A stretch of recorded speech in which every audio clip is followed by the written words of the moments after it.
Bene, buon pomeriggio a tutti, anche da parte mia dovuti ringraziamenti, in primis al comune di Lavis, all'assessore, al presidente dell'Atletica Trento, a Paolo che in questi giorni ci siamo sentiti diverse volte per l'organizzazione, ma un particolare ringraziamento lo vorrei fare al mio amico Pierino Entrizzi, che da più di un anno che mi preme, che voleva organizzare e di nuovo parlare di forza, e io ho detto no, questa volta no, non voglio parlare solo di forza, perché mi sono accorto che in questi anni, parlando sempre di forza, si è commesso anche qualche errore, perché viene interpretato male. Dico, proviamo a chiarire ancora meglio questo concetto. Mi chiedeva di trovare un titolo particolare per questo convegno, non so se ci sono riuscito. Il titolo Forza per velocità. Se noi sostituiamo a questi due termini le due grandezze fisiche, abbiamo Newton per metri al secondo. Quindi cosa porta questo prodotto?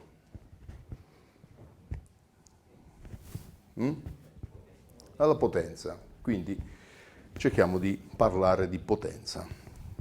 Vediamo se riusciamo a chiarire meglio il concetto di forza.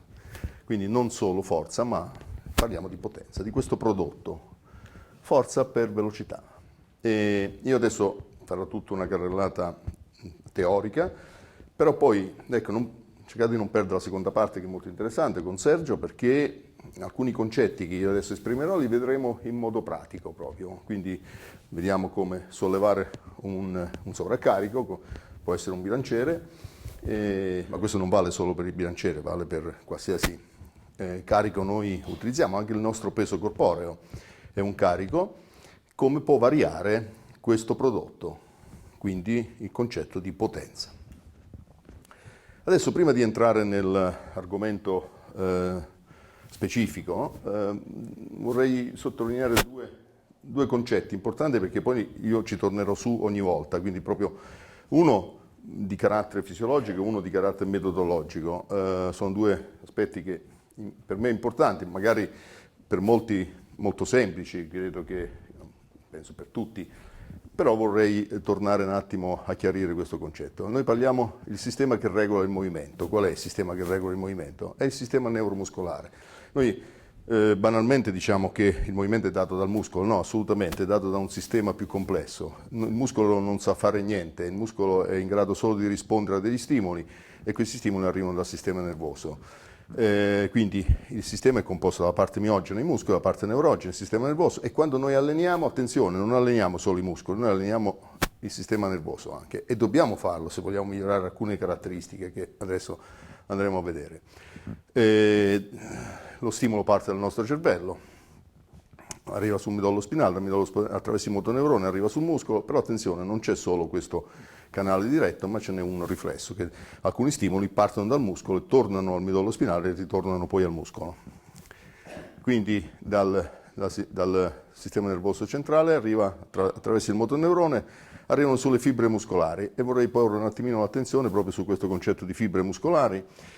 Noi non parliamo di contrazione di fibre, ma dobbiamo parlare di contrazione di unità motorie, nel senso che ogni motoneurone va a innervare un certo numero di fibre, possono essere 10, 15, 100, varia da muscolo a muscolo il numero di fibre innervate dallo stesso nervo, e quando arriva lo stimolo le fibre innervate da quel motoneurone si contraggono tutte.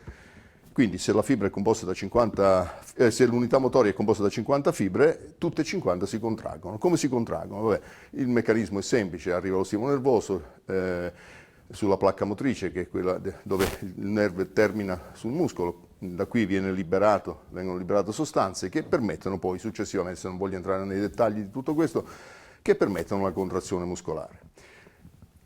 La contrazione di una fibra, ecco, questo è importante, la contrazione di una fibra muscolare è sempre massimale, pertanto anche la stimolazione di una unità neuromotoria comporta uno sviluppo di forza massimale. Cominciamo a parlare già di forza massimale adesso. Tutto questo è regolato dalla legge del tutto nullo. Che cosa significa questo? Che quando arriva lo stimolo attraverso il motoneurone, le fibre di quel di quella unità motoria si contraggono massimalmente. A volte l'unità motoria può essere composta da un motoneurone, due fibre, una, due fibre, oppure molto di più di queste fibre. Per cui se le fibre muscolari di quella unità motoria si contraggono massimalmente, come regoliamo la forza? Come regoliamo? Io mi sto muovendo, sto applicando forza a terra per muovermi, ma la tensione muscolare che sviluppa il mio quadricipite com'è? È molto bassa. Se faccio un salto, la forza sviluppata dovrebbe essere decisamente superiore. Quindi cosa regoliamo? Come la regoliamo la forza? Attraverso il numero di unità motorie. Per cui che io contraggo una sola fibra o che ne contraggo 100, la contrazione è sempre uguale, cioè non cambia il tipo di contrazione muscolare. Arriva lo stimolo sulla placca motrice, questo permette l'unione della testa della miosina con l'actina e si contrae il muscolo. Questo avviene sia che io debba fare un movimento come questo o che debba sollevare il mio carico massimale. La contrazione muscolare è la stessa. Qui avviene su una, due, non so quante ce ne sono, di fibre, oppure un numero elevatissimo di fibre o di unità motorie. Quindi è il numero di unità motorie che cambia la tensione muscolare. Per cui non possiamo parlare di tipi di forza, e questo è il primo quesito che ha posto Giorgio. Non parliamo di tipi di forza, perché altrimenti dovremmo parlare di tipi di contrazione diversi. La contrazione è la stessa. Quindi di che cosa dobbiamo parlare? Come dobbiamo distinguere? Espressione di forza, cioè noi la forza la esprimiamo in modo diverso. Questo è il concetto importante. Quindi esprimiamo la forza in modo diverso. Quindi la graduazione della forza sviluppata dipende dalla possibilità di variare il numero delle unità neuromotorie stimolate e non da tipologie diverse. Per cui, allora, un ultimo schema, quando arriva lo stimolo, questo è lo stimolo, provoca una contrazione di un'unità motoria e poi la decontrazione. Questa unità si contrae e si decontrae, ma se noi facciamo arrivare uno stimolo subito dopo, vedete, prima che il muscolo si decontragga, arriva il secondo stimolo, si ricontrae, quindi saliamo a un livello maggiore di forza, di espressione di forza. Se invece lo stimolo arriva con questa frequenza, la contrazione cambia completamente, diventa questa. Quindi cosa è successo rispetto ai due grafici precedenti? Cosa è cambiato con una frequenza di questo tipo rispetto a prima?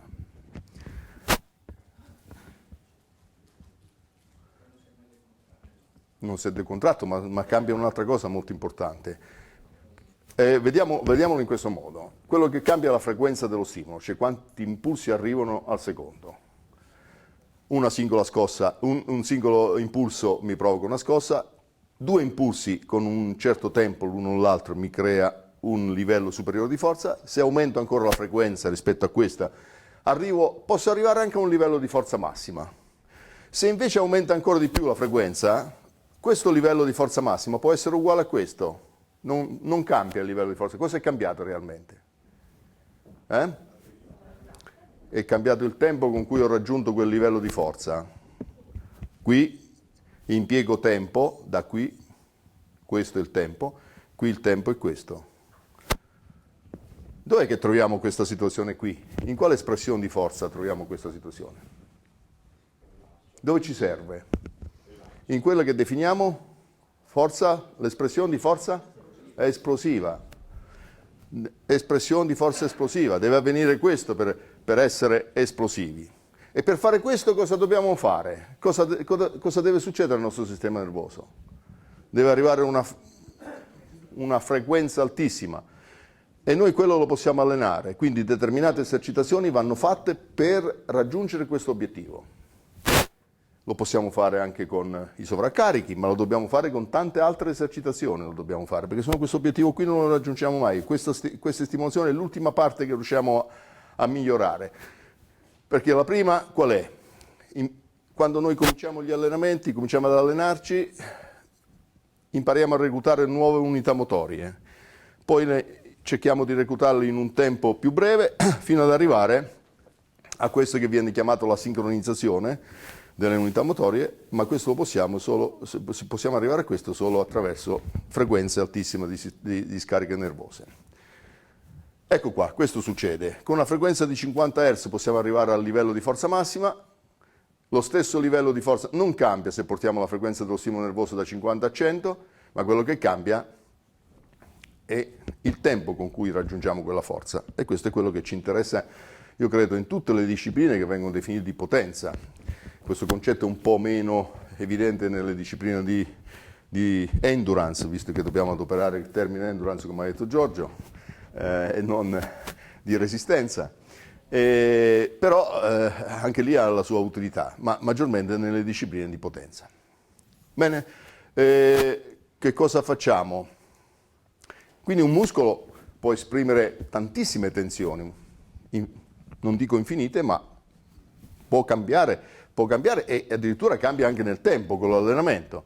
Quindi per comodità noi raggruppiamo tutte le tensioni muscolari che quel muscolo può esprimere in forza massima, forza esplosiva, resistenza alla forza esplosiva, resistenza muscolare.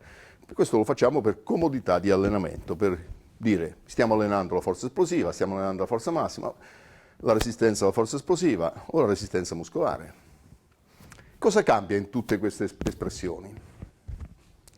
Cambia la tensione muscolare. Qui sicuramente raggiungiamo la massima tensione possibile, qui lo stesso, una massima tensione possibile, ma rispetto a questo in che modo? Con un tempo minore, ricordiamoci sempre questo. La resistenza alla forza esplosiva non è altro che ripetere per un certo tempo questa espressione qui, e la resistenza muscolare è la tensione che si sviluppa quando si compiono gesti di lunga durata. Quindi le tensioni come devono essere qui per poter protrarre nel tempo l'esercizio? Tensioni minori, perché altrimenti non siamo in grado di poterle protrarre. Le tensioni come queste di forza esplosiva o forza massima, addirittura una sola volta possiamo farlo, la forza esplosiva possiamo ripeterlo fino a un certo punto. Se vogliamo andare ancora avanti dobbiamo abbassare le tensioni muscolari. Approfitto, sì. Perché quello che ha detto è fondamentale, perché abbiamo passato un periodo nel quale si parlava sempre di forza. Già il fatto di parlare di forza è già limitante, l'abbiamo già detto prima, perché dobbiamo parlare di potenza, se facciamo andiamo a verificare effettivamente quello che succede a livello muscolare. L'altro è proprio che non ci sono tipi di forza differenti, ma sono espressioni di contrazioni differenti che portano a determinate esercitazioni. Perciò è fondamentale proprio quello che ha detto, insomma. Quindi l'allenamento della forza serve anzitutto all'incremento della prestazione sportiva nelle discipline di gara prescelta. Per fare questo si usano esercizi di tipo differenti. Ecco, adesso chiudo questo discorso di carattere fisiologico, accenno a quest'altro concetto importante: esercizi differenti. Bene, noi facciamo tantissimi esercizi in tutte le discipline, dai sovraccarichi a tutto il resto. Quindi i mezzi dell'allenamento sono rappresentati dai diversi esercizi che influenzano direttamente o indirettamente il miglioramento della prestazione. Dobbiamo stare attenti a questi due termini, direttamente o indirettamente. Bene, quali sono quelli diretti e quelli indiretti di questi esercizi che noi utilizziamo? Bene, ci sono tanti autori che classificano questi esercizi in 3 o 4 tipologie, Platonov in 4. Esercizi con carattere di preparazione generale, preparazione ausiliaria, cioè Platonov, esercizi con carattere di preparazione speciale e specifica. Da questa, classificazione questi esercizi qui, che sono una via di mezzo tra quelli generali e quelli di preparazione speciale, li possiamo anche inglobare in quelli di carattere generale. Quindi io, senza confondere troppo le idee, farei 3 distinzioni: esercizi di carattere generale, di carattere di preparazione speciale e specifici. Noi dobbiamo utilizzare questo se vogliamo raggiungere la nostra prestazione in tutte le discipline sportive, in tutte. Dobbiamo passare per queste 3 tipologie di esercizi. Che cosa sono quelli generali? Ecco, altri autori generali, speciali, qui trovate sui libri di Cometti, li definiva multiformi, ma non cambia assolutamente niente, specifici, che sono quelli di ogni disciplina sportiva. Qui c'è un punto di domanda. Perché c'è un punto di domanda? Perché ogni disciplina sportiva ha i suoi esercizi di carattere di preparazione fisico speciale. È solo questo che può unire e portare al risultato. Questi esercizi qui non hanno nessuna correlazione col gesto tecnico qualsiasi. In una sola disciplina c'è una correlazione diretta. Il sollevamento pesi. Allora, esercizi di carattere di preparazione generale, esercizi che non presentano alcun elemento del gesto tecnico della specialità e che si discostano per tempo di esecuzione, per posizione, spostamento e così via. Esercizi di carattere di preparazione speciale invece rispettano il gesto di gara ma modificano le caratteristiche spazio-temporali della tecnica, riducono e aumentano la velocità rispetto al gesto di gara. E quelli specifici invece sono quelli diretti del gesto tecnico. Gli esercizi generali sono rappresentati da esercizi che dal punto di vista formale non corrispondono per quanto riguarda la loro organizzazione motoria all'esercizio di gara, però favoriscono lo sviluppo delle capacità funzionali dell'organismo. Quindi dobbiamo passare per questi esercizi. Ma non hanno niente. Se io miglioro la forza massimale o esplosiva nel mezzo squat, quel miglioramento che io ottengo nel mezzo squat non influenza nessun risultato sportivo diretto. Cioè non miglioro nel salto, non miglioro nella corsa, non miglioro, difficilmente ottengo miglioramenti. Il loro obiettivo consiste nell'aumentare l'effetto allenante dei mezzi specializzati, forza speciale specifica, attraverso la produzione di un effetto selettivo supplementare su determinati sistemi fisiologici ed energetici e su determinate funzioni dell'organismo. L'ho messa, la definizione di Verchosansky è quella per cui noi facciamo gli esercizi generali. Quindi il concetto generale si riferisce alla forza di movimento dell'esercizio usato rispetto alla disciplina di gara dell'atleta e non allo sviluppo di un'indefinibile forza generale, cioè devono avere correlazione con le caratteristiche fisiche della specialità per essere definiti generali. Non è un generale tutto possiamo mettere, no, ogni disciplina ha anche i suoi esercizi generali. Per arrivare a un'elevata velocità del gesto tecnico, perché questo è l'obiettivo, adesso lo vediamo, dobbiamo passare attraverso la preparazione fisico-speciale, altrimenti noi non otterremo nessun risultato attraverso l'allenamento utilizzando esercizi di carattere generale. Esercizi di carattere di preparazione speciale abbiamo detto che rispettano il gesto di gara, quindi hanno una componente tecnica gli esercizi di carattere speciale. La componente tecnica, concordanza della struttura del movimento dell'esercizio speciale con quello di gara. Può essere il gesto completo. Se io lancio un attrezzo più pesante sto facendo un'esercitazione speciale, se io metto un leggero sovraccarico al mio corpo quando faccio il salto in lungo sto facendo un esercizio speciale perché che cosa sto facendo? Sto esprimendo una tensione muscolare diversa da quella del gesto di gara, oppure corsa col traino o corsa in salita, io sto comunque rispetto al mio gesto di gara normale, sto variando la tensione muscolare. Questo può essere completo, sul gesto completo, oppure io posso fare anche solo una parte del mio gesto tecnico, ma comunque quella parte che io faccio è una componente tecnica precisa di quel gesto, quindi lo posso ridurre, posso scomporre il gesto tecnico in tante parti, ma che siano parti che hanno quel gesto fa parte della disciplina. L'esercizio di preparazione fisico speciale ha la forma di movimento utilizzato in gara o parti di esso, utilizzando non attrezzi che permettono l'esecuzione completa, utilizzando o non attrezzi che permettono l'esecuzione completa o parziale del movimento di gara. Rispetto al movimento di gara si parla di esercizio fisico speciale quando la velocità di esecuzione è maggiore o minore rispetto a quella di gara. Ma questa velocità maggiore o minore da che cosa è dettata? Non dalla volontà del soggetto. Cioè io non vado più piano volontariamente. Lo posso anche fare, ma lo faccio per altri motivi. Lo faccio se voglio aggiustare il gesto tecnico, ma se io voglio allenare invece quella caratteristica del gesto, lo devo fare alla massima velocità. Per cui l'aumento della velocità o la riduzione della velocità rispetto al gesto di gara da che cosa è causata? Se io vado sempre al massimo, dal carico esterno. Io devo lavorare su questo. E sto facendo un'esercitazione di carattere speciale. L'obiettivo della preparazione speciale ha lo scopo di migliorare la coordinazione intra e intermuscolare e con ciò realizzare le premesse migliori per il perfezionamento tecnico. Bene. Intramuscolare la coordinazione intramuscolare e la coordinazione delle unità motorie. Per spiegare questo concetto dobbiamo parlare di un fenomeno all'interno del muscolo, di un singolo muscolo, di contrarre le unità motorie nello stesso istante. Perché, attenzione, le unità motorie, ogni unità motoria ha un motoneurone, quindi quando arriva gli stimoli dal midollo spinale attraversano i motoneuroni, può succedere che in alcuni momenti una scossa arriva un attimo prima di un'altra, quindi le unità motorie è vero che si contraggono tutte, ma con un po' sfasate tra di loro. L'esempio classico è quello di, se io ho un gruppo e lo voglio dirigere, a un mio comando gli dico di emettere una nota musicale, se vi chiedo di emettere una nota musicale, magari all'inizio che cosa succede? Che al mio comando tutti emettete una nota richiesta, però chi un attimo prima, chi un attimo dopo, perché non siete ancora sincronizzati, però tutti l'avete emesso e quindi tutti siete stati reclutati. Alle unità motorie succede la stessa cosa. Se ci esercitiamo, arriverà il momento in cui al comando si sente una sola nota perché tutti l'avete emessa nello stesso istante, per cui siete stati sincronizzati.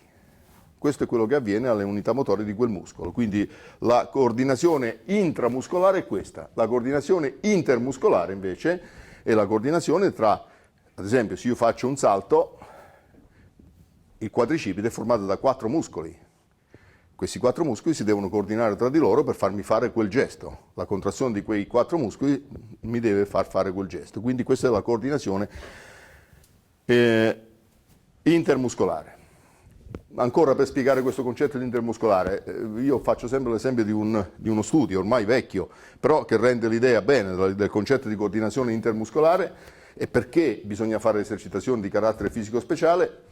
Ad un gruppo di persone è stato sottoposto a 2 test, uno di mezzo squat e l'altro di lavoro alla leg extension, è stata misurata la forza, poi il gruppo è stato diviso, metà ha lavorato al mezzo squat, metà ha lavorato alla leg extension. Dopo il periodo di lavoro sono stati rifatti i test per vedere i miglioramenti di forza. Cosa è successo? Che chi aveva fatto il mezzo squat ha migliorato il mezzo squat e chi ha fatto la leg extension ha migliorato la leg extension. Non c'è stato un miglioramento incrociato. Quindi che significa? Che se faccio il mezzo squat serve per allenare il mezzo squat, perché quei muscoli sono stati coordinati in modo diverso. Quindi se io voglio utilizzare quello che io costruisco col mezzo squat, un miglioramento, un maggior numero di unità motorie, devo passare attraverso la preparazione fisico speciale per ricoordinare tutto per il mio gesto tecnico. Allora, tutte le discipline sportive, quelle dell'atletica, ma non solo dell'atletica, qui ho messo atletica, ostacoli, mezzofondo, marcia, salti, prove multiple, lanci, ma possiamo mettere calcio, possiamo mettere pallavolo, possiamo mettere tennis, qualsiasi disciplina sportiva. Qual è la grandezza fisica comune a tutte le discipline sportive?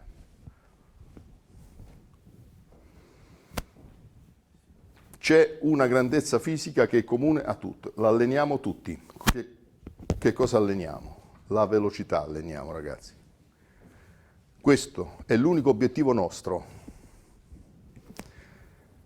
Ecco dove io continuo a dire che forse si è sbagliato, perché abbiamo parlato sempre di forza e alla fine l'unico parametro che abbiamo sempre preso in considerazione qual è stato? Sono diventato più forte perché ho sollevato di più. Lo so, questo è un parametro che noi misuriamo, possiamo misurare tutti i giorni, questo è vero. Però non è quello il nostro obiettivo, non è diventare più forti. Io devo diventare più forte per essere più veloce, perché a me in tutte le discipline serve questo, serve al velocista, al saltatore, al lanciatore. Io dico anche al maratoneta, perché se un maratoneta corre una maratona in 2 ore e 20, l'anno dopo in 2,15, l'anno dopo in 2,10, cosa ha migliorato sostanzialmente? La velocità di percorrenza. Con Sergio siamo entrati insieme in federazione e noi, io e il mio collega, ci siamo battuti su una cosa importantissima nel mio settore, quello dei lanci, dove secondo me si sono commessi tanti errori, tanti. perché il lanciatore va in sala pesi a sollevare chili su chili. Bene, io posso sollevare chili su chili, ma se modifico la velocità d'uscita del mio attrezzo, perché se il mio peso esce sempre alla stessa velocità, pur avendo sollevato 100 kg in più, non ci va più lontano, assolutamente. Quindi diventare più forti, ma se questo non migliora la velocità, non vado da nessuna parte. Non correrò più veloce, non salterò più lungo o più in alto e non lancerò più lontano. Il calciatore non arriverà sempre secondo sull'avversario, perché comunque quello che gli serve è arrivare prima sulla palla dell'avversario. Il tennista si deve muovere su un campo più velocemente possibile. Quindi il parametro velocità è quello che dobbiamo migliorare, l'unico parametro che dobbiamo migliorare in tutte le discipline sportive. Scusa Nicola se ti interrompo ogni tanto, ma per loro... No, ma... quello che dice è fondamentale.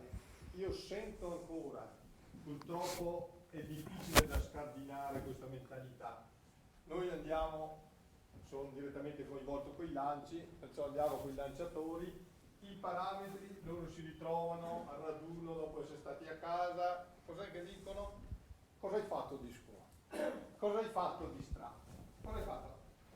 È difficilissimo far capire che non è quello il parametro. Non ho mai sentito arrivare un lanciatore e dire ma quanto hai fatto di triplo, quanto hai fatto di quintuplo, quanto hai fatto sui 30 metri?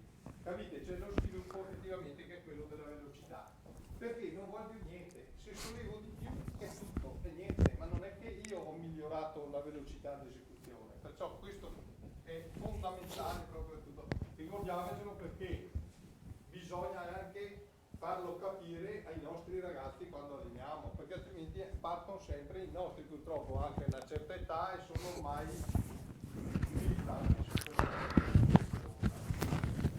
E questo solo perché siamo stati abituati a prendere in considerazione i chili sollevati. Ma ripeto ancora, vince la gara se solleva di più il sollevatore di peso.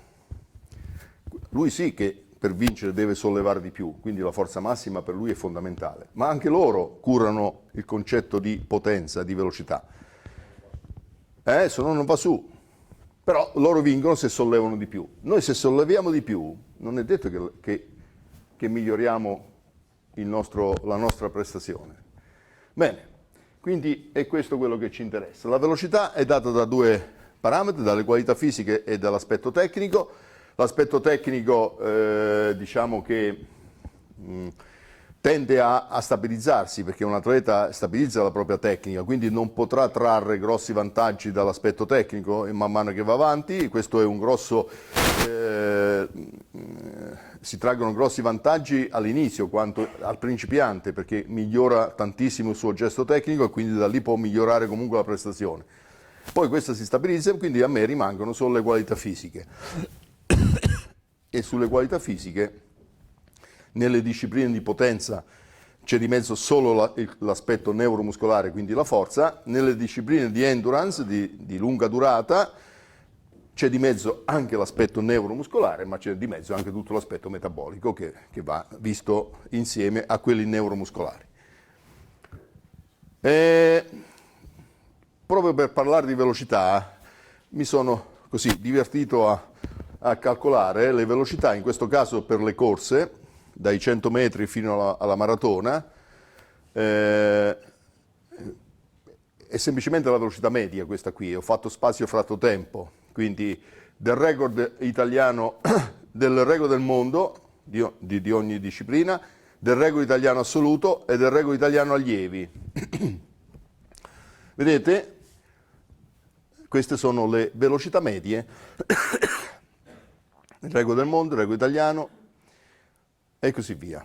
Addirittura la velocità media dei 200 è migliore di quella dei 100 metri per quanto riguarda il nostro record italiano, che Mennea è andato più veloce nei 2 che nei 100. E poi, ma vedete, le velocità tendono a scendere con l'aumentare della distanza. Queste sono allo stesso modo graficamente in modo diverso. Queste invece sono le velocità di uscita.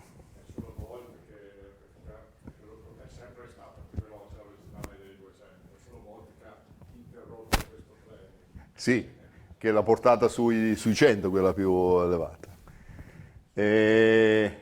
Queste invece sono le velocità di uscita degli attrezzi nei lanci. In basso trovate il peso. L'ho messo perché da qui poi c'è uno spunto importante da trarre. Il peso, e poi abbiamo i 3 lanci lunghi, il disco, martello e giavellotto. Il disco è il rosso, il martello è il grigio e il giavellotto, vedete, è quello su in alto che ha la velocità maggiore.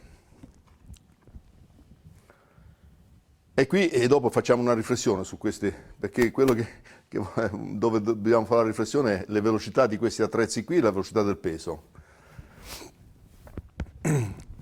Questo è il salto in lungo, maschi e femmine, questa è la velocità di stacco del record del mondo, del record italiano, del record italiano allievi. Vedete come queste differenze. Quindi un allievo cosa deve fare sostanzialmente? Man mano che cresce deve incrementare queste velocità. Se vuole fare il record italiano assoluto deve sviluppare questa velocità qui allo stacco, altrimenti non migliora. Quindi adesso queste velocità come le utilizziamo? Nelle corse 100 e 200 cosa alleniamo sostanzialmente in queste due discipline? Ma dopo lo vediamo anche per altre discipline. Alleniamo sostanzialmente la velocità massimale, quello ci interessa, cioè migliorare il nostro picco di velocità, la massima velocità. Mentre nelle distanze dai 400 fino alla maratona le velocità che noi alleniamo sono submassimali, cioè noi dobbiamo mantenere, non raggiungiamo mai un livello massimo, però la velocità submassimale può essere legata ancora al fenomeno velocità massima. Nei salti è massimale, nei lanci è massimale, nel nuoto possiamo dire 50 e 100 metri che può essere massimale, poi dai 2 ai 1500 submassimale, nel tennis per me è massimale. Cioè cosa alleniamo sostanzialmente? La velocità di brevi distanze, e lì non è che abbiamo una velocità media, è una velocità massimale, noi dobbiamo migliorare sempre quello. Nel ciclismo, pista e strada, secondo me va allenata tutte e due, massimale e submassimale, perché per una gara di lunga distanza è chiaro che quello che ci interessa è la velocità media, ma quante volte arrivano in gruppo, c'è lo sprint finale, ma lo sprint finale da cosa è data? È da una velocità massimale.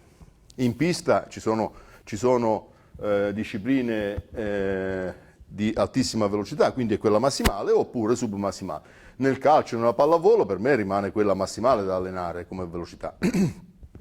Quindi vedete la velocità come va gestita poi nell'allenamento. L'obiettivo finale per un allenatore è quello di capire come si deve allenare un atleta per ottenere i sempre migliori. Per raggiungere tale obiettivo bisogna individuare cosa si deve allenare e capire perché l'allenamento deve essere svolto in una determinata maniera. Cosa dobbiamo ricercare? La prima cosa che dobbiamo ricercare per allenare una determinata disciplina, qualsiasi esso sia, il modello prestativo. Dobbiamo capire da che cosa è data quella prestazione, quali sono le caratteristiche che determinano quella prestazione da un punto di vista tecnico e da un punto di vista metodologico. Per comprendere tutto ciò bisogna comprendere il concetto di forza muscolare. E qui torniamo alla forza. Adesso l'importante è come gestirla questa forza. Questo è il problema. Abbiamo detto che abbiamo queste 4 espressioni. Forza massima. Cosa intendiamo per forza massima o forza esplosiva o resistenza alla forza esplosiva? Allora, la massima tensione muscolare come la esprimiamo? Quando è che la raggiungiamo? La raggiungiamo quando facciamo una contrazione isometrica, cioè quando noi non spostiamo il carico che applichiamo una forza e non riusciamo a vincere quel carico. Lì stiamo esprimendo la massima forza, ma la velocità com'è? 0. Noi la massima forza la sviluppiamo con velocità 0. E noi dobbiamo allenare la velocità. Quindi già questo ci deve far riflettere. Poi dopo, attenzione, qui ci sono tante espressioni, io le vorrei chiarire queste espressioni, perché se no facciamo tanta di quella confusione, Forza massimale, in effetti noi non andiamo, per chi di voi sa qual è la forza massimale isometrica? O quanti di voi hanno misurato la forza massimale isometrica? Solo qualcuno che ha degli strumenti particolari per fare questo, perché se non ha delle cellule di carico che misurano in Newton la forza che io ho applicato, non posso sapere quant'è la forza isometrica, solo se ho uno strumento, tra l'altro anche abbastanza complesso, no? Ci sono strumenti oggi che ce lo permettono. Noi abbiamo sempre misurato un'altra cosa, che cosa sostanzialmente? Che noi abbiamo definito forza massimale. L'ultimo carico sollevato, il massimo carico che noi solleviamo, quello l'abbiamo misurato tutto, l'abbiamo testato tutti questo. No? Quando non ci sono strumenti noi dobbiamo sapere qual è il suo livello, per quell'atleta qual è il suo livello di forza massima. Allora, non potendo fare quella isometrica perché c'è lo strumento, però abbiamo un riferimento che è molto vicino, perché come il massimo carico a che velocità lo sposto? Bassissima, tende quasi allo zero, tende. Qui siamo lì vicino, non è zero perché c'è una piccola velocità, perché io mi muovo lentamente e quindi questo è il nostro livello di forza massima. La forza esplosiva dove la collochiamo su questa relazione forza-velocità? Perché noi dobbiamo parlare di una relazione, non dobbiamo parlare solo di forza, relazione forza-velocità dobbiamo parlare. La collochiamo all'incirca a metà. Poi vediamo perché la forza esplosiva la collochiamo qui, e poi quando andiamo ancora più in basso qui, la velocità è alta e la forza com'è? La forza applicata è bassa. La tensione muscolare ai capi del muscolo noi registriamo una tensione bassa. La forza è molto bassa. Più la velocità è alta, più la forza diminuisce, quella sviluppata dal muscolo. Vedete quante espressioni? Forza massima isometrica, forza massimale, ipertrofia, che non è un'espressione di forza, ma purtroppo lottiamo anche con questo fenomeno. Molti allenatori, li sento, giustamente lo dicono, ma io non faccio forza perché poi il mio atleta ha paura che aumenti di massa muscolare e quindi si appesantisce. E non ha torto, perché a volte lavorando sulla forza, soprattutto sulla forza massima, c'è questo fenomeno, il muscolo cresce. Io credo che se ho davanti a me un atleta da allenare che gioca a rugby, che fa la mischia, credo che aumentare la forza e aumentare la sua massa possa essere vantaggioso. Ma se ho un saltatore in alto e gli voglio incrementare la forza, gli devo far salire la forza sicuramente, ma la massa no. Perché guai, perché se lui aumenta di peso è diventato più forte per spostare una massa maggiore, non la stessa. Quindi la devo evitare. L'ipertrofia è un fenomeno che si deve evitare, si può evitare. Con determinati accorgimenti io sono in grado di incrementare la forza, ma non incrementare la massa muscolare. Poi forza massima dinamica, qui c'è tutto da discutere su questo, possiamo anche soffermarci poi un attimo. Forza esplosiva, magari lo riprendo dopo, questo concetto di forza massima dinamica. Quanti di voi sanno che cos'è la forza massimale e la forza massima dinamica? Stiamo parlando di forza massima. Forza massimale è una forza tipo resistivo statico, forza massima dinamica è un movimento. Ci siamo. Questa è una distinzione che aveva fatto Bosco, ci si stava battendo negli ultimi anni, poi purtroppo l'ha lasciato, noi l'abbiamo ripreso e poi magari provando lì lo possiamo spiegare questo concetto. Poi vedete forza esplosiva, forza veloce che sono sinonimi e poi con i processi metabolici.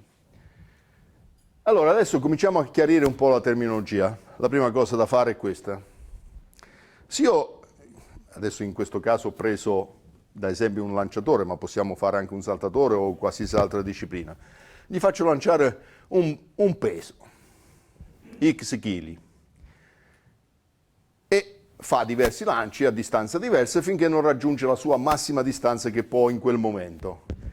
Per raggiungere quella massima distanza, cosa ha sviluppato sostanzialmente per raggiungere quella massima distanza? Due valori ha raggiunto massimali. La velocità massimale e la forza massimale, ma attenzione, questa forza massimale qui non la dobbiamo confondere con quella isometrica o quella che vi ho fatto vedere su questa, io vorrei chiarire proprio questo. Questa qui, l'ultimo carico sollevato, no, non ha raggiunto quel livello lì, ha raggiunto una forza massimale per quella resistenza che lui aveva. Ogni resistenza noi raggiungiamo una forza massimale e una velocità massimale. Se io allo stesso atleta, adesso gli avevo messo in mano un peso da 8, ne metto uno da 4, glielo riduco, riduzione dell'attrezzo, che cosa abbiamo? Abbiamo di nuovo, vado a cercare comunque la massima distanza, abbiamo ancora una prestazione massimale, massimale intesa a quello che lui sta facendo. Cioè io faccio saltare un atleta, mi salta a distanze diverse finché non raggiungo la massima. Quindi cosa ottengo? Avrò una velocità massimale che è aumentata rispetto a quella precedente ed una forza massimale che è diminuita perché io ho ridotto l'attrezzo. Ci siamo? Dobbiamo vederli in questo modo, dobbiamo vedere il concetto di forza. Va bene? Allora, per non confondere le idee, definiamo Fm e Vm la forza massimale per qualsiasi resistenza noi stiamo spostando, o una resistenza esterna come in questo caso un peso, o il proprio corpo, perché è una resistenza anche il proprio corpo, che attenzione non ha sempre lo stesso peso, lo stesso carico, perché all'aumentare della velocità che succede al mio corpo? Aumenta un'energia cinetica e quindi aumenta il carico. Se io salgo su secondo gradino e atterro sotto, al momento dell'atterraggio dal secondo gradino, il mio peso non è più quello che c'era lì, ma è aumentato per effetto della caduta della forza di gravità che mi porta verso il basso. Se io da qui scendo sotto, faccio un balzo, quando arrivo a terra, il mio peso è aumentato molto di più rispetto al secondo gradino, quindi è un carico maggiore. Non è lo stesso carico, non è lo stesso peso. Al modificare della velocità si modifica anche il mio peso e l'espressione di forza cambia. Quindi non è riferito solo a una resistenza che io devo vincere, ma anche la resistenza in quel caso è il mio corpo e quindi il mio corpo cambia di peso. Quindi aumenta la velocità al ridursi della resistenza e aumenta la forza all'aumentare della resistenza. Sono inversamente proporzionali i due parametri. Quindi abbiamo definito Vm per stabilire la forza massima a quella determinata resistenza e la velocità massima a quella determinata resistenza. Adesso andiamo a vedere, a questo punto però se io sollevo il mio massimo carico, abbiamo detto che era la forza massimale. Il valore più alto dei valori massimali è definito prestazione massima assoluta e la definisco in Vmm. È chiaro adesso questo concetto? Questa è la forza massima, la massima che riesco ad esprimere. Come sarà la velocità? Ci sarà anche qui una velocità mm, perché se quel carico l'ha spostato, se quella tensione è isometrica, la velocità quant'è? 0.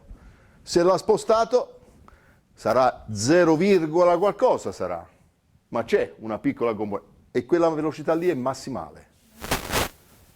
È massimale.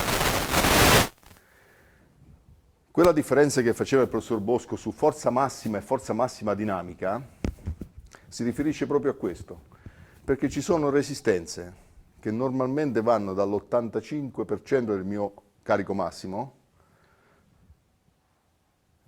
per semplificare, se il mio carico massimo è 100 kg, da 85, 90, 95 kg, la chiamo forza massima perché io non sono in grado di modulare la velocità.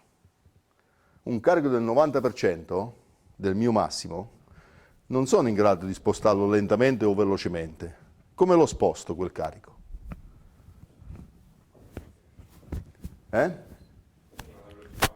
Alla velocità massima lo sposto.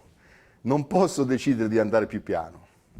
Però se io sollevo il 70%, che sono 70 kg, io sono in grado di modulare la velocità.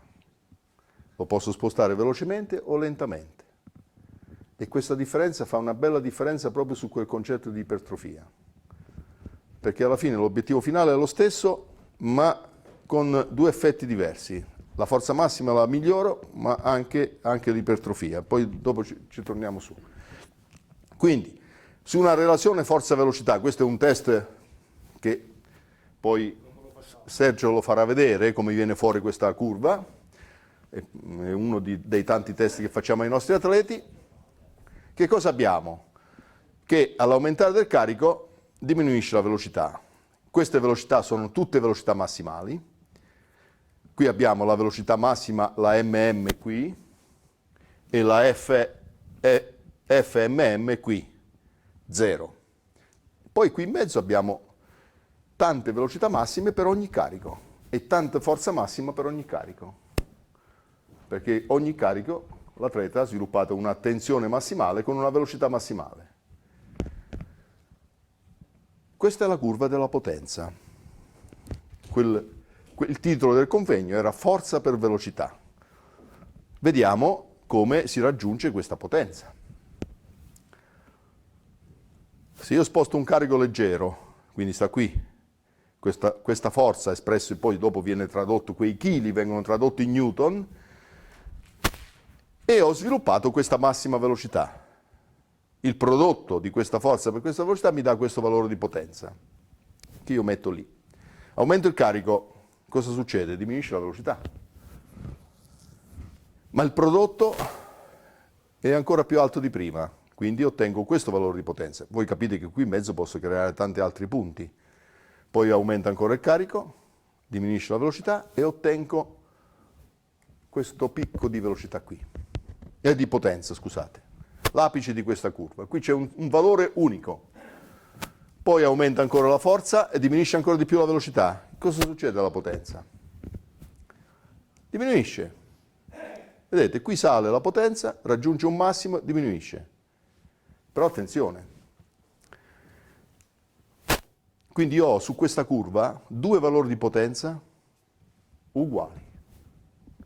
Questo valore di potenza qui, che leggo qui, perché qui leggo sia forza in newton sia potenza in watt, è uguale a questa. Va bene? Qui ne avrò altri due. E così via. Questo è unico. Perché ottengo due valori di potenza uguali?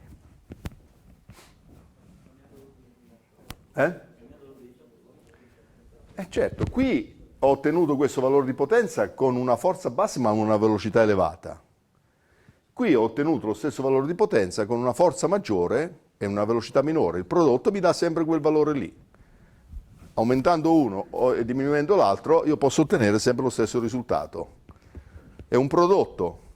Ma attenzione, ancora una volta io insisto, tutte le potenze che ottengo su questa curva di qua o di qua sono potenze massimali, cioè la massima che il soggetto può esprimere con quel carico che ha sollevato. Va bene? Le dobbiamo vedere in questi termini, che sono velocità massimali o potenze massimali. Questa è una potenza massimale. La chiamiamo potenza massimale assoluta, oppure la chiamiamo PMM, cioè quella che lui è la massima, il massimo valore di watt che ha espresso, la esprime con un determinato carico ad una determinata velocità. Qui siamo intorno al 50% del carico e a un 35-40% della velocità massima. Si ottiene questo, e questo viene definito il concetto di forza esplosiva. La massima forza esplosiva la otteniamo lì, la otteniamo. Diciamo, per rimanere in tema di velocità, che la parte più difficile di quel diagramma è la parte destra, cioè è lì che è il difficile, non tanto la parte di qua col carico elevato, chiaro? Ciò è modulare proprio la velocità. Per tutte le nostre discipline sportive, che cosa dobbiamo fare? Qui stiamo parlando, attenzione, quello che vedete lì è un test di panca che poi vediamo, no? Classico esercizio di panca per le braccia. Che esercizio è questo qui? Di quelli che vi ho elencato prima? Generale. Stiamo parlando di un esercizio generale. E cosa dobbiamo ottenere da questo esercizio generale? Lo facciamo perché? Come facciamo lo strappo, come facciamo lo squat? Lo facciamo perché vogliamo modificare, perché solo con determinati carichi noi modifichiamo il nostro sistema neuromuscolare. Dobbiamo lavorare anche su questo aspetto qui. Noi lo modifichiamo perché, prima di chiudere questo, i due valori di potenza sono uguali a questi.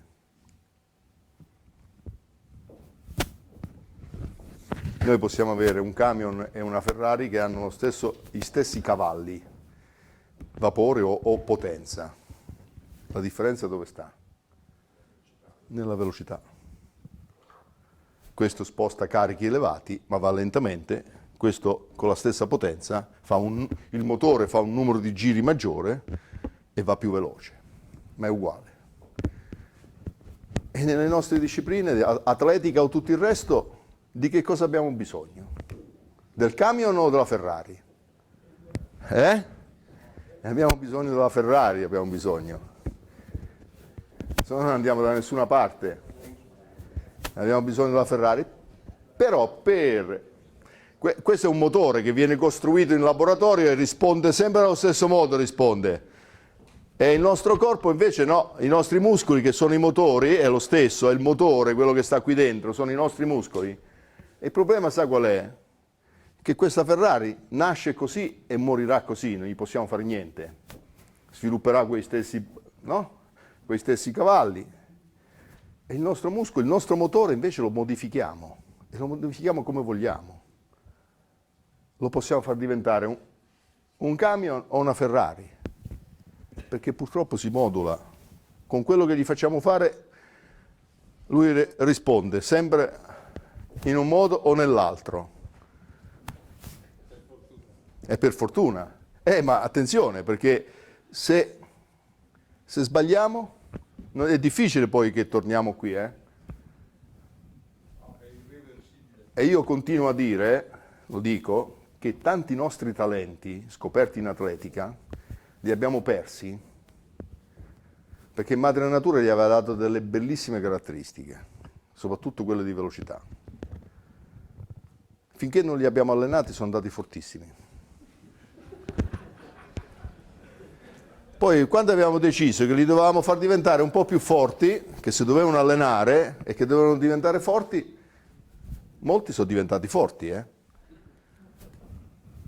Sono diventati dei camion, dei diesel e non dei velocisti. E questo è il nostro problema. Forse molti talenti li perdiamo proprio qui. E adesso state attenti. Io sollevo parecchi chili, quindi siamo su quel famoso FMM, forza massima assoluta. Quanto di questa forza io ne utilizzo in un gesto tecnico? Allora, se io ho un sovraccarico sul mio corpo che può essere un peso da 8 kg, io di quella forza massima ne utilizzo una buonissima parte e tutti questi puntini sono correlazioni, sono stati misurati. La forza è una prestazione di velocità con questo sovraccarico e mi dice che c'è una correlazione di 0,7 quasi, è una buona correlazione. Questo significa che in questo caso se aumento anche la forza massima, quella MM, questo mi va a incidere su quella resistenza dove io sviluppo una determinata velocità. Ma se io basta che da 8 lo porta a 6 kg, guardate la correlazione a quando scende. Perché cosa è successo da 8 a 6? Cosa è aumentata in quell'attrezzo? La velocità è aumentata. Ho alleggerito il carico e aumenta la velocità. Bene. E se adesso io prendo la forza massima e la correlo con la mia massima velocità, qual è la massima velocità che un individuo può raggiungere? È quella sui 100 metri o sui 60, no? Il picco di velocità. Sapete qual è la correlazione tra la forza massima e il picco di velocità massimo che il soggetto può esprimere? 0,015. Non c'è nessuna correlazione. Anzi, forse, all'aumentare della forza quel dato peggiora sempre di più. E qui viene fuori il dilemma dell'allenatore della velocità nell'atletica. Perché viene fuori il dilemma della velocità? Che se io aumento la forza massima, mi può servire. Non è che quello non la deve allenare, perché quella dove mi può influenzare di più? Dove le velocità sono più basse. Ma dove sono più basse le velocità? All'uscita dai blocchi. No? Ma quando ha raggiunto la massima velocità e la deve mantenere, sapete quanto è il tempo di contatto a terra del piede? 0,90. Abbiamo visto adesso con strumenti che riusciamo a misurare, abbiamo trovato 0,84. La velocità è altissima, la forza si riduce, tempo brevissimo per applicarla, e questo non ha nessuna correlazione con la mia FMM. E allora qui l'allenatore deve saper gestire molto bene questa parte, non deve esagerare da una parte, non deve trascurarla però, perché una parte viene influenzata da quella massima e una parte invece gli diventa negativo. Quando vi ho detto prima, ho fatto vedere le velocità dei lanci qui, il peso era in basso e le altre erano in alto, quello più sfortunato tra me e lui, perché io alleno i pesisti, la velocità d'uscita del record del mondo è 15 metri al secondo, la sua è 30 metri al secondo. Io sbaglio meno quando alleno la forza, perché la forza che io sviluppo, anche quella massima, agisce molto di più su un lanciatore di peso che deve spingere una massa di 7 kg. Quindi io ho meno margine d'errore. Lui invece, al momento del rilascio, c'ha 27, 28 metri al secondo, il doppio di quello che sviluppa. E lui deve stare attento, perché la forza massima potrebbe agire negativamente su quelle velocità così elevate, non positivamente.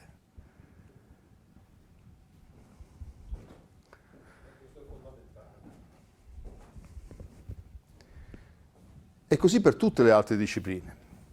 È chiaro, adesso facciamo un esempio, torniamo al tennis. Quanta distanza copre il tennista sul campo? Brevi. Che cosa deve sviluppare?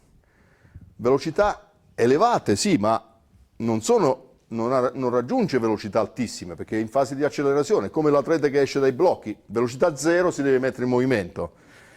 Allora, per un fenomeno del genere, l'allenamento, l'incremento, non è che lo dobbiamo portare a livello altissimo, della forza massima può agire positivamente su quelle velocità. Ma quando le velocità cominciano a diventare elevate, e allora la forza diminuisce e quindi il concetto di forza massima diventa problematico. Ed ecco allora che cosa dobbiamo allenare sostanzialmente in tutte le nostre discipline. Non quanto sollevo e in quanto tempo sollevo, ma il tempo con cui io raggiungo certi livelli di forza, anche quella massima. È un parametro che io devo tenere sotto controllo. Non devo sollevare e basta, lo devo fare nel minor tempo possibile, lo devo fare.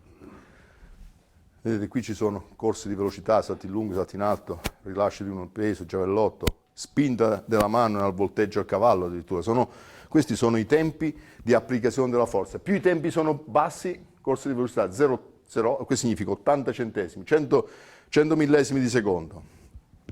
100 millesimi di secondo, la forza MM non ha nessuna correlazione. Adesso vi faccio un esempio. Viene calcolato questo ESD, che è il deficit di forza esplosiva. Che cos'è il deficit di forza esplosiva? Quanto è la differenza che c'è tra il mio livello di forza MM, forza massima, e che può essere quella isometrica, ma può essere anche la nostra RM, quella che andiamo a cercare, possiamo fare lo stesso calcolo e non cambia assolutamente niente, anzi devo dire che forse noi ci conviene farlo sulla la RM, e la differenza che c'è tra questa forza massima, la FMM, con la FM che noi sviluppiamo. Allora, qui c'è un esempio molto lampante, un lanciatore di peso che lancia a 21 metri, e questo in tutto il mondo, un lanciatore che lancia a 21 metri applica al peso al momento dell'uscita 50-60 kg di forza. Possiamo tradurli in Newton, questi 60 kg, la stessa cosa. Però quasi tutti questi atleti al mondo sollevano nell'esercizio di panca che dopo vediamo 220-240 kg. Allora, se noi calcoliamo che 220 li dividiamo a metà e che 110 kg lo facciamo col braccio destro e 110 col braccio sinistro, significa che noi col braccio con cui lancia ha un livello di forza massima di 110 kg, ma poi al peso ne applica 50. La differenza è 50%, quella è una differenza in percentuale, questa è una formula che calcola la percentuale. Quindi del mio livello di forza massima, io in quel lancio gli applico il 50% di forza di quel mio FM. A questo punto vi faccio una domanda. E se io voglio portare il mio peso da 21 a 22 metri, che devo fare? Alzare la MM rimanendo al 50% o lasciando lì la MM e portare al 60% la forza massima, la forza esplosiva?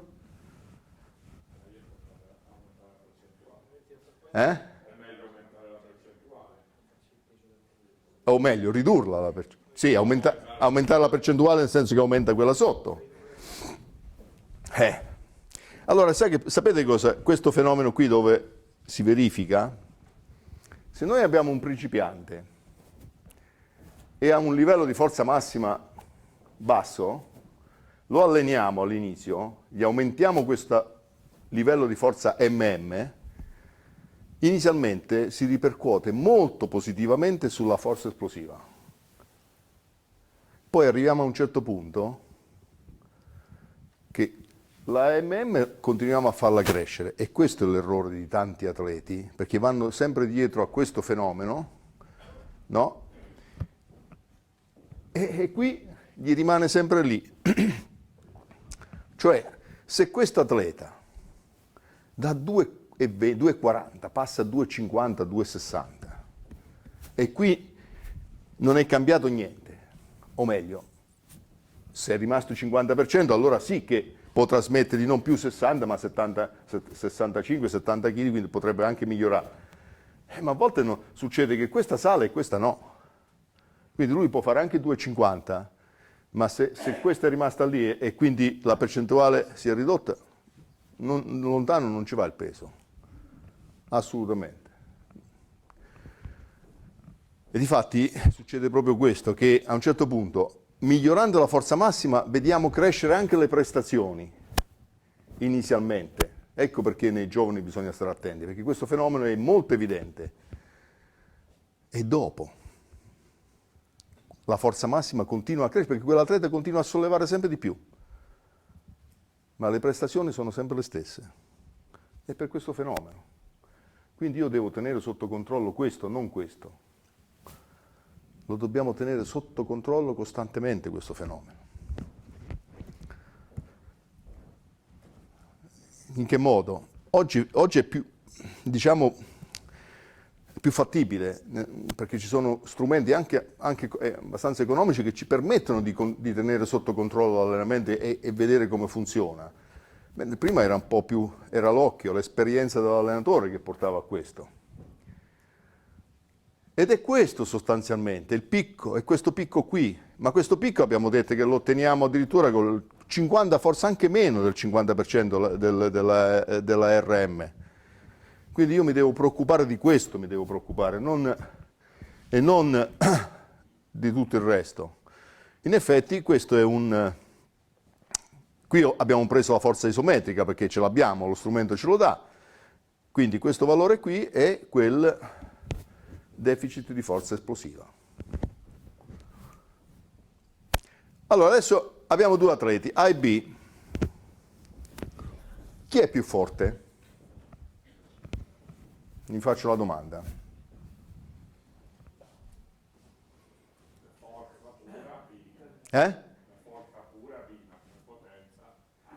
Dipende i due atleti dove sono collocati, se qui o qui. Zona di carenza di tempo significa ho una disciplina dove quello che devo fare viene fatto con tempi brevissimi. Allora qui A, che ha un livello di forza massima maggiore, cioè un livello più basso di forza, ma qui guardate com'è la curva, è decisamente migliore se deve fare dei movimenti esplosivi rispetto a B, che magari solleva di più, però si muove più lentamente. E noi dobbiamo tener conto di questo, altrimenti facciamo dei gran disastri. Poi ci sono altri indici che ci possono dare delle indicazioni, l'indice della forza esplosiva, che è quello che abbiamo visto, il coefficiente di reattività, molto importante il coefficiente di reattività. Guarda, con Pierino abbiamo fatto, adesso faccio vedere due dati di quelli che abbiamo raccolto con i nostri giovani. L'indice di reattività, il gradiente di forza, il gradiente di accelerazione. Ragazzi, l'accelerazione è quella che che riusciamo a imprimere nel primo istante della contrazione muscolare. È tutto lì il gesto sportivo. È la contrazione iniziale del muscolo. Se riusciamo a fare questo con un'altissima violenza, allora otteniamo dei buoni gradienti di forza, altrimenti non riusciamo a fare niente. Il gradiente di forza è il tempo con cui raggiungiamo dei picchi. Il coefficiente di reattività, ragazzi, il coefficiente di reattività è un coefficiente che abbiamo misurato tante volte e forse certe volte l'abbiamo misurato non sapendo cosa farci con quel coefficiente di reattività. Quanti di voi hanno sottoposto i propri atleti al test di Bosco? No? Il classico misurazione del salto verticale. Che cos'è quel test? Cosa misura? L'elevazione. È una misurazione indiretta, si dice, perché io misuro la forza esplosiva in centimetri. In effetti la forza esplosiva la devo misurare in newton. Però io so per certo che più i centimetri sono di più, maggiore sono i centimetri, maggiore la forza esplosiva. Bene, quello è la capacità di forza esplosiva delle gambe, perché cosa si fa quando si fa il test di Bosco? Mi piego, posso partire sia da fermo, questa è un'altra valutazione diversa, ma lasciamo perdere la partenza da fermo, partendo da in piedi, scendo e poi salto, no? Quello che fa il pallavolista, lo fanno in tanti, il saltatore. E misuro questa forza e vedete se migliora. La forza esplosiva è un buon test per capire se la mia forza esplosiva sta andando verso giusto. Quel picco è direttamente correlato con l'apice di quella curva della potenza. Non si discute. Se quella curva sale in un esercizio generale, può salire anche nel test di Bosco, nel contromovimento. Poi c'è un altro test che viene fatto spesso nella reattività, è quello della reattività, cioè saltare per, in questo caso, 5 secondi, quindi poco, a gambe rigide, quindi pochissima, quasi niente flessione al ginocchio, e saltare con i piedi. Va bene? L'elevazione. Vedete, qui voi trovate i centimetri saltati per ogni prova, i tempi di contatto, perché questo... Cosa mi determina il tempo di contatto? La forza applicata. Se io riduco il tempo di contatto, che può succedere?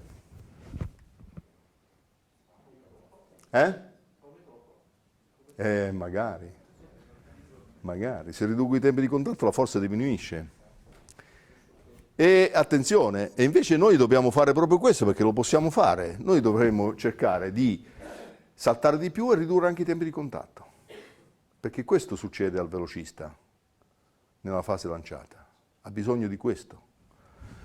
E osservate qualcuno, guardate questo atleta, io adesso qui ho messo atleta A, questi sono i tempi di contatto, vedete? di ogni singolo salto e questa è la media e questa è la potenza ottenuta. Questa potenza, questo valore di potenza qui, parliamo sempre di potenza, è ricavato con una formula matematica, insomma se poi la volete ve la do, tra tempo di contatto e tempo di volo, e che poi il tempo di volo si traduce in centimetri, perché vedete che all'aumentare del tempo di volo aumentano i centimetri. I centimetri vengono ricavati da questo, vengono ricavati da questo, si fa questo tempo 0,578, perché parliamo di secondi, al quadrato per 1,226, 1,226 è un ottavo di g. Se voi fate 9,81, che è l'accelerazione di gravità, la dividete per 8, viene fuori 1,226. Moltiplicando questo al quadrato per 1,226 mi dà i centimetri qui. Questa potenza sale, come sale questa potenza? Se diminuisci i tempi di contatto e aumenta il tempo di volo. E allora questo atleta che ha 78 di media contro i 48 di questo e contro, che ne so, 65, 68, vedete? Che significa? I tempi di contatto qui sono 173, 606, qui 128, 585. Quindi si può, vedete, questo atleta ha una potenza maggiore con tempi più brevi. Bene, questo per capire se i suoi piedi sono buoni, è un fenomeno. Ma da qui posso ricavare un altro dato importante. Io vado a prendere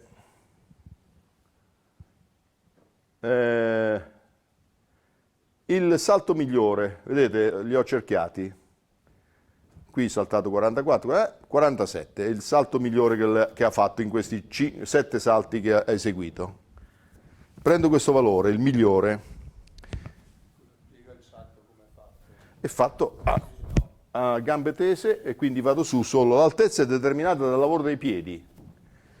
Se io questo dato qui lo metto, lo correlo con il contromovimento, quello invece fatto con le braccia e le gambe, perché anche il salto di reattività è fatto con l'aiuto delle braccia. Allora, questa prestazione qui, il contromovimento, è determinata da che cosa?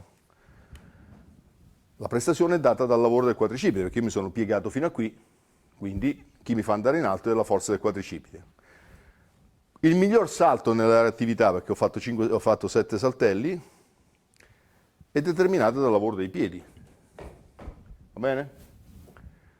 Beh, se io faccio la prestazione ottenuta, vedete in giallo sono i numeri cerchiati qui.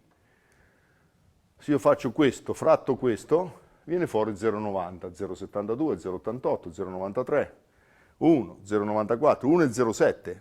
Significa che questo ha saltato più con i piedi e meno con la coscia.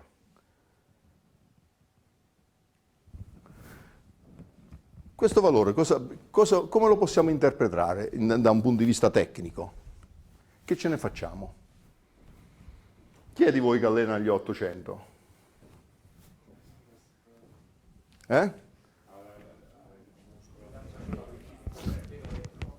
Dov'è? Come lo leggiamo questo valore? È semplice. Uno che ha 0,66 significa che i piedi non li usa, sono scarsi, e quindi cosa farà? Su una leva dove io ho due motori, uno è la coscia e uno è il polpaccio, quale adopererò prevalentemente? Inconsciamente, non volutamente. Adopererò quella più forte, la parte più forte. Ma un ottocentista che corre con le cosce, quanto consuma rispetto a uno che adopera i piedi? Ecco. E allora, quando facciamo la reattività, tiriamo fuori questi dati che ci possono dare delle indicazioni dove andare a lavorare. Quello che conta sono i piedi. Dobbiamo calcolare la forza, andare a vedere la forza nei piedi e vedere come sono messi.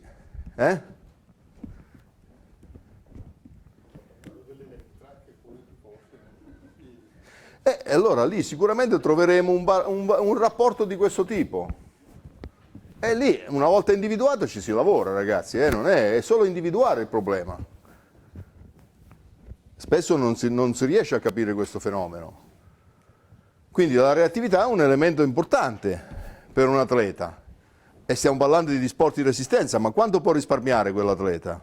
Perché la muscolatura... Cioè, capite che un muscolo come il gastrocnemico, che è molto più piccolo del quadricipite, consuma molto meno. È un risparmio energetico enorme, enorme. Anche l'anima più vantaggiosa quella del peso rispetto a quella del forza. Certo, ma adesso per fare un esempio estremo dall'altra parte, perché qui sto parlando della corsa, ma quel concetto di reattività, di capacità di esprimere forza in tempi brevi, ma sapete a chi serve anche? Può sembrare assurdo, ma non lo è. Serve al martellista, perché ad ogni giro deve continuare ad accelerare. L'atleta accelera quando appoggia il piede destro a terra, ma date che l'attrezzo sopra aumenta sempre di più di velocità, ogni volta che appoggia il piede al primo, al secondo, al terzo giro, che cosa gli succede all'atleta? Gli si riduce il tempo per applicare la forza. E se i suoi piedi sono scarsi, non applica più niente e non accelera più. Quindi i piedi anche per... Ho parlato del velocista, del saltatore, ma guarda caso anche ha un bestione come un martellista che deve lanciare. E allora, adesso passiamo a una parte più pratica, poi finiamo. Vi faccio vedere dei dati veloci. Livelli di velocità per l'allenamento. Quali sono questi livelli di velocità? Verchovensky ne descrive 3.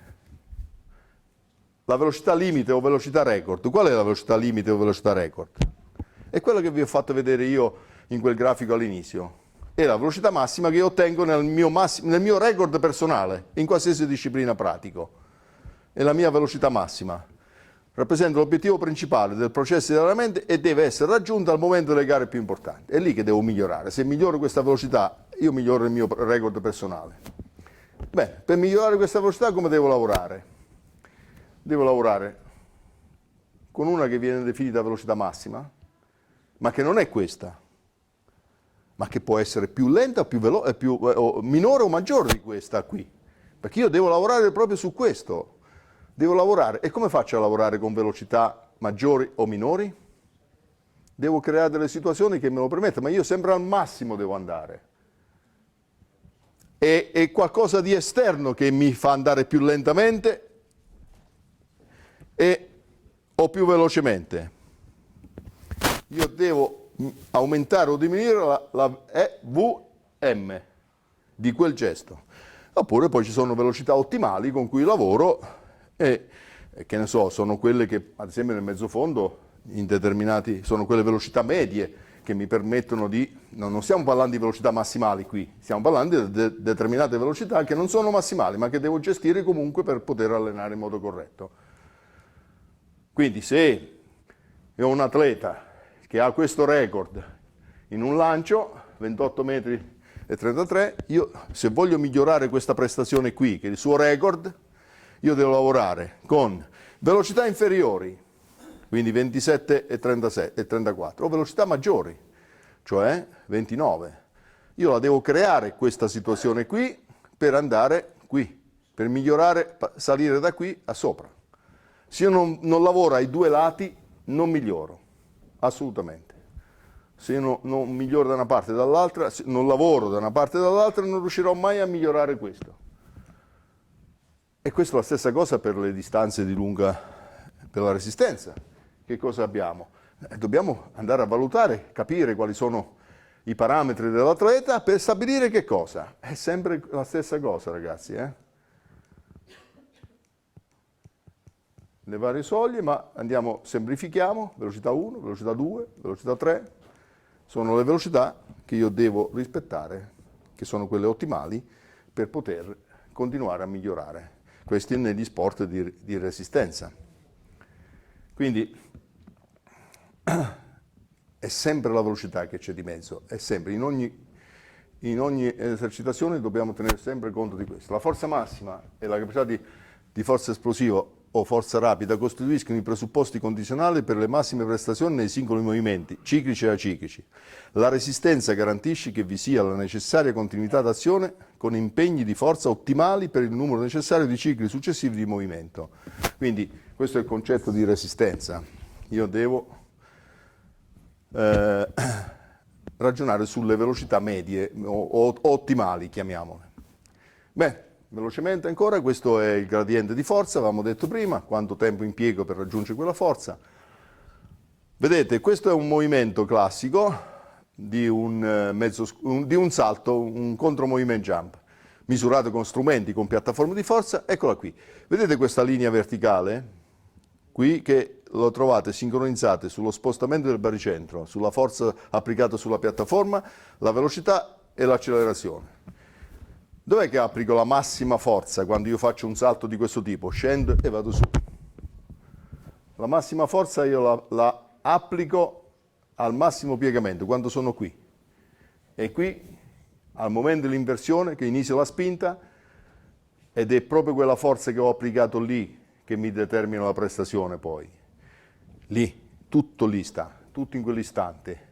Tempo brevissimo, forza altissima. Questo devo cercare di fare, devo allenare in questa direzione.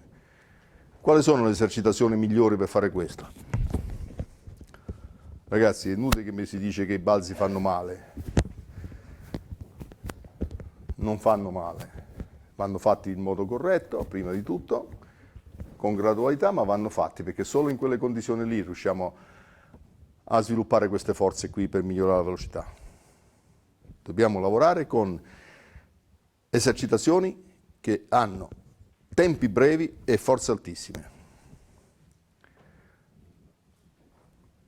Verciosansky le definisce esplosivo balistica, reattivo balistica, esplosiva, rapida, chiamatela come volete. Vittoria aveva definito forza esplosiva elastica riflessa. Cosa c'è tra questa definizione, questa e questa? Cosa cambia? Il tempo con cui si esplica questa forza.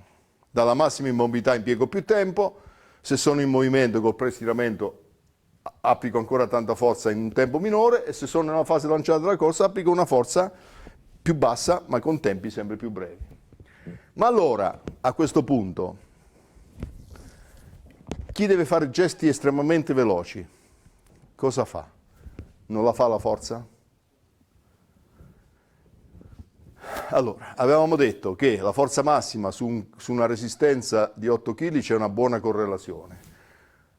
Sulla massima velocità non c'è nessuna correlazione, però attenzione, stiamo parlando di forza massima e massima velocità. Bosco ha dimostrato un'altra cosa diversi anni fa, che tra il salto verticale, quindi la forza esplosiva, e la velocità si torna ad avere una grande correlazione. Quindi laddove le velocità sono altissime diventa molto più correlato la forza esplosiva rispetto alla forza massima. E allora è lì che bisogna insistere di più nell'allenamento della forza, non tanto su quella massima ma su quella esplosiva. Vedete, ci sono vari studi che dimostrano questo, correlazioni di 0,64, qui 0,72, ancora, vedete, 60 metri piane e salto verticale, lo squat jump 0,63, ma addirittura qui i giocatori di pallavolo o di basket hanno 0,47, ma c'è comunque anche per loro una correlazione tra forza esplosiva e salto, tra forza esplosiva e velocità. Quindi allora non vado a cercare la correlazione tra la forza massima e MM, ma la cerco sulla forza esplosiva con la massima velocità. Quindi vedete, forza massima, io impiego questi tempi per fare uno squat, per fare un qualsiasi esercizio di forza massima dinamica impiego meno, la forza esplosiva ancora meno, e la forza esplosiva con prestiramento raggiungo i 100 millesimi di secondo. Quindi vado a scegliere qui e vedo qual è più correlata al mio gesto.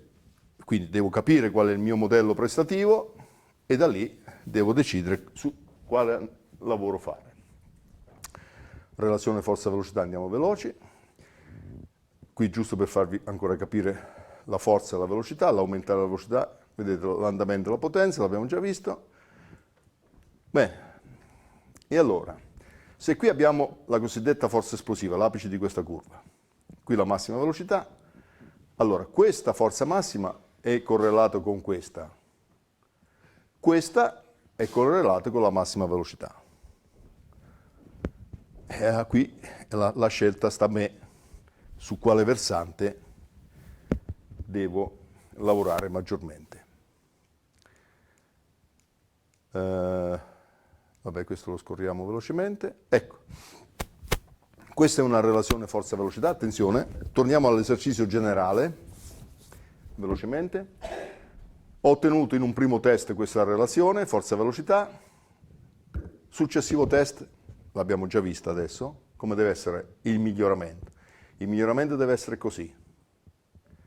Cioè la curva si è spostata verso destra parallelamente. Che significa parallelamente? Significa che in questo esercizio, dove io ho adoperato carichi massimali e carichi leggeri, stiamo parlando sempre comunque di un sovraccarico, stiamo parlando di un esercizio generale, che in questo caso è l'esercizio di panca, all'incremento di forza massima corrisponde anche un incremento di velocità. Ci siamo? È un esercizio generale. Se io ottengo questo, da questo esercizio generale posso trarre qualche vantaggio. Va bene? Altrimenti, se ottengo questo, già ho creato le basi sbagliate per tutto il resto, dall'esercizio generale. Perché qui cosa è successo? La forza è aumentata, ma a carichi leggeri ho peggiorato la velocità. Ma quali sono più correlate con la velocità di gara? Questa o questi? Ragazzi, io devo migliorare. Quando rifacciamo i test, dobbiamo andare a vedere cosa è successo ai carichi più leggeri in un esercizio generale. Perché se sbaglio lì, ho già creato le basi sbagliate per tutto il resto. Qui ho già peggiorato la situazione in questa atleta. Inutile, si fa fatica a recuperare poi dopo. Quindi quando faccio forza massima, devo stare attento a tutto il resto di quella curva, non solo ai carichi se ho sollevato di più. Quando Sergio prima diceva, spesso, quando ci incontriamo con gli allenatori di altre nazioni, gli atleti, ma gli allenatori stessi, noi stessi, perché l'ho fatto tante volte anch'io, cosa chiede? Quanto fa di panca? Quanto fa di squat? I chili. Io vorrei... La domanda è, che potenza c'ha a 30 kg di panca quell'atleta? Anche se ne fa 240. Perché quello mi serve. Devo migliorare la potenza a 30 kg. È già un sovraccarico 30 kg. 30 kg rispetto a un atleta che deve lanciare il giavellotto è un abisso, è un'enormità. Ma se non miglioro la velocità a 30 kg, è inutile che ne faccio 240. Perché lì oggi... Diventa, il dramma è che tu sei abbastanza ottimista, io dico invece che il processo è irreversibile. Una volta che vado in quella direzione non ritorno più indietro, è difficile, perché il muscolo dopo crea viscosità e non riesco più a raggiungere le velocità, perciò già sono molto attenti. In memoria. Quella poi. Allora, questa è la potenza delle due relazioni forza-velocità parallele. Questo invece è dove avevo perso velocità a carichi bassi, la potenza è diminuita, vedete che si è ridotta. Questo è un test corretto, un controllo corretto. All'inizio con questa forza sviluppavo questa velocità, non ho confrontato l'incremento di forza, ma voglio sapere con la stessa forza l'ha aumentata la velocità? Sì, perché il test successivo mi dice che è passato da qui a qui come velocità con lo stesso carico, quindi è corretto. Questa era qui, poi è diventata questa, anche quella massima era questa e poi è diventata questa. Vedete che le velocità si sono spostate verso destra, su tutto, non solo là in alto. Allora mi ha dato l'autorizzazione, sto controllando questo atleta, lo conoscete, è in ripresa, da quando ha iniziato a saltare, da ottobre, 6-10, 9-11, 4-0-1 e 7 marzo. Questi sono i test che lui ha fatto nel mezzo squat in un esercizio generale,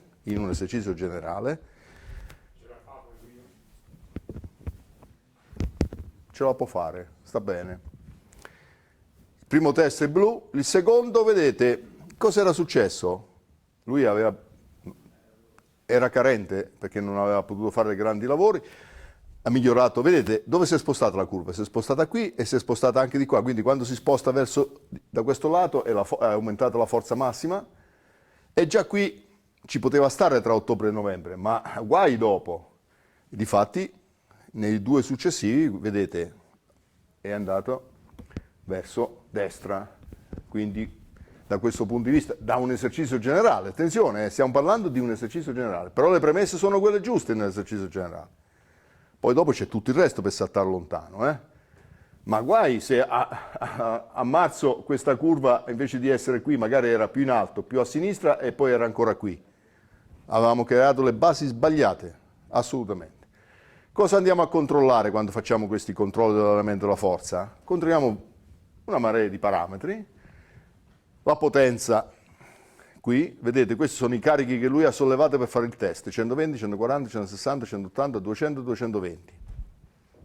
Li ha sollevati realmente quei carichi, poi dopo costruiamo con i software tutte quelle curve della potenza e poi abbiamo una serie di numeri. A me piace prenderne, oltre che la potenza, mi piace prendere questo picco di velocità. E poi, oltre al picco di velocità, mi piace prendere un altro dato, questo, il tempo con cui si raggiunge quel picco di velocità. Che cos'è il picco di velocità? Vedete, 1,48, 1,5 metri al secondo, in un movimento di mezzo squat dove lui si è spostato di 30 centimetri.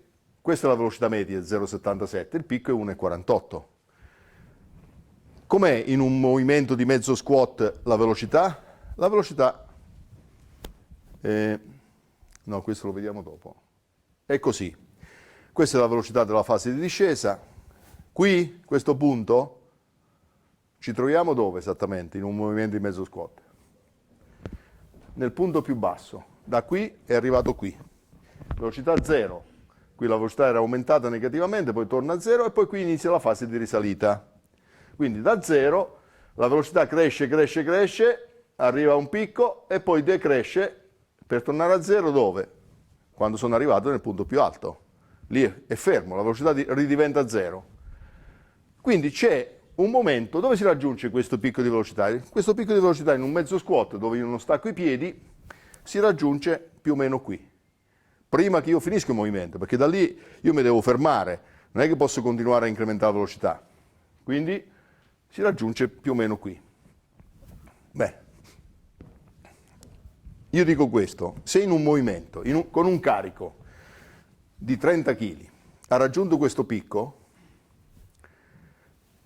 la volta successiva quando lo testo, se questo picco è salito, ha già fatto un grande miglioramento, migliorato la velocità, significa applicato più forza, più velocemente. Ma c'è un altro parametro. Quanto tempo impiego a raggiungere quel picco? Se io quel picco lo raggiungo, lo aumento e lo raggiungo anche con un tempo minore, allora ho fatto un grande miglioramento. E allora, in quei test che vi ho... È correlato in questo caso però. Che se devo aumentare quel picco devo raggiungerlo comunque in un tempo minore. Sì, ma questo però io lo faccio in un mezzo squat e succede spesso che questo che aumenta quel picco ma non diminuisce il tempo però. E allora, guardate che succede. Questa è la potenza, vedete nei tre test, i test di prima, no? Questo qui, vedete i tre test della potenza, questo dopo lo vediamo, l'ho messo là in anticipo. Questa è la potenza, sono andate a crescere, l'ultima, vedete, qui addirittura negli ultimi due test ha fatto anche 2,40, qui nei primi due si era fermata a 2,20.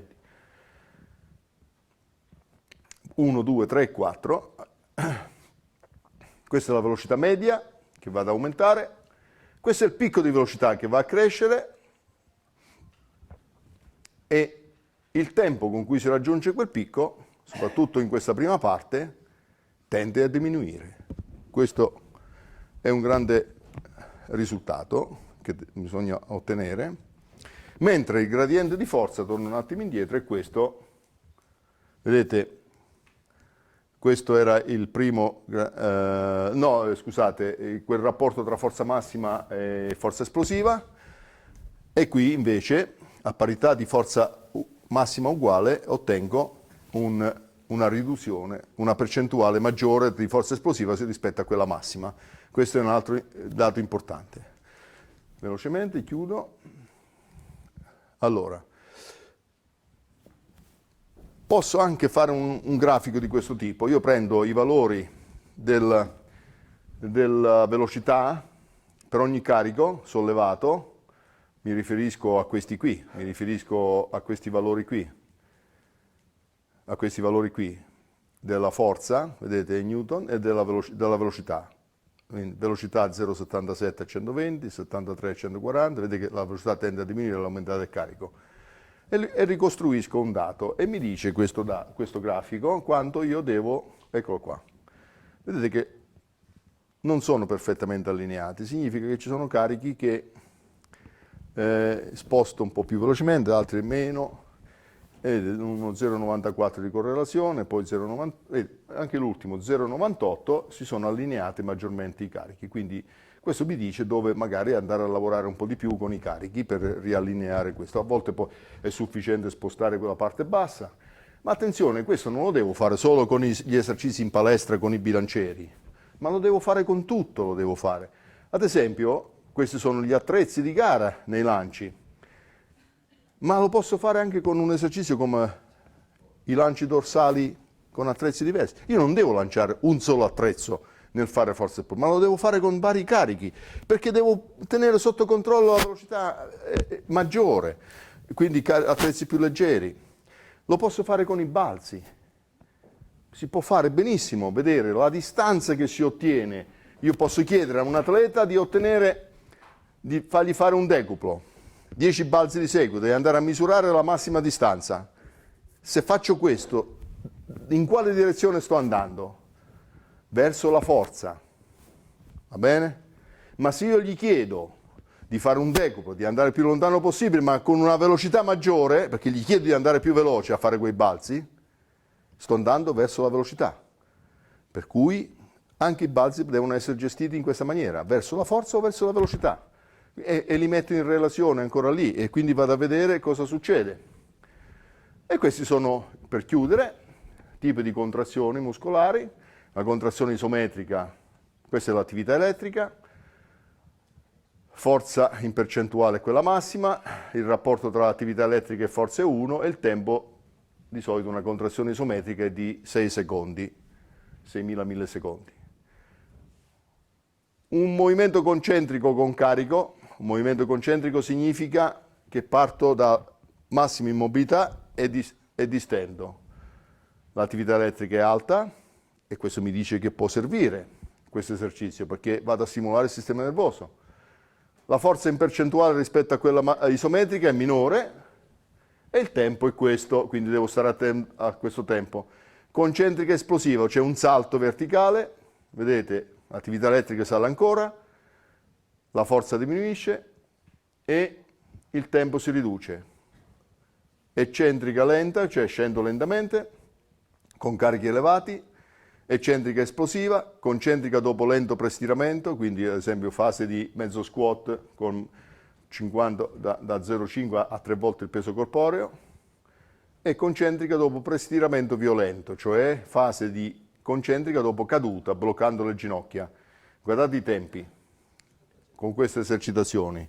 I tempi sono questi, questa è la forza sviluppata. Ma sulle ginocchia reggono, ma devono reggere, perché se ci vado con gradualità reggono.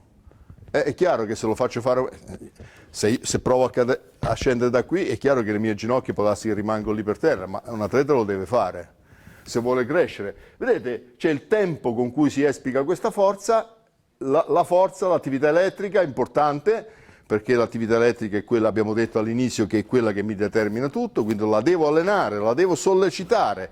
Vedete, attraverso questo tipo di esercitazioni io posso scegliere e gestire l'allenamento completo del mio atleta e soprattutto una cosa, dove mi devo spostare, dove devo lavorare maggiormente.